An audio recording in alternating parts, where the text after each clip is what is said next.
একাদশী মানেই কি শুধু না খেয়ে থাকা, নাকি এর পিছনে আছে অনেক গভীর নিয়ম, শাস্ত্রীয় বিধান আর আধ্যাত্মিক রহস্য?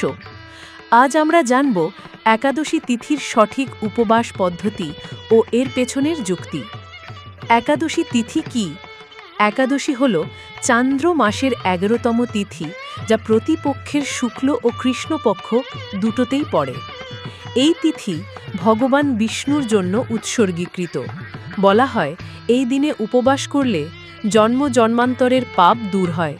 একাদশীর গুরুত্ব। শ্রীমদ্ ভাগবত ও পদ্ম পুরাণে বলা হয়েছে, একাদশী ব্রত পালন করলে মানুষের জীবন থেকে তমগুণ দূর হয়, মন হয় শুদ্ধ। এটি আত্মশুদ্ধির এক উপায়। বিষ্ণু ভক্তদের জন্য তো একাদশী পালন আবশ্যিকই বলা হয়েছে।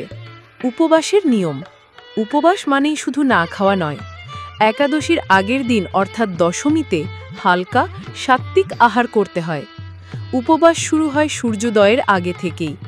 কেউ সম্পূর্ণ নির্জলা উপবাস রাখেন, জল পর্যন্ত না খাওয়া। কেউ ফলাহার করেন, ফল, দুধ, শরবত ইত্যাদি। আবার কেউ শুধু অন্ন ও বীজজাত খাবার পরিহার করেন।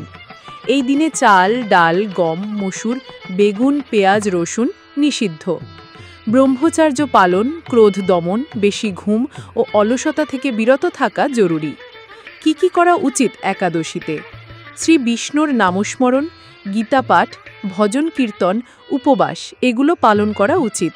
রাতে জাগরণ করা খুবই ফলদায়ক, কারণ এতে মানসিক সংযম বৃদ্ধি পায়।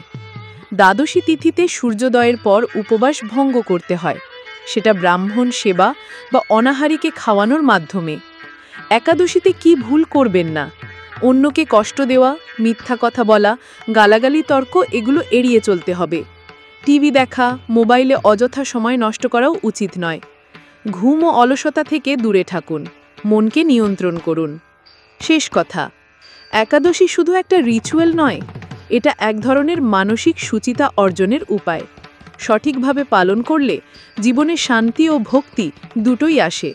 এবার থেকে আপনি কি একাদশী পালন করবেন?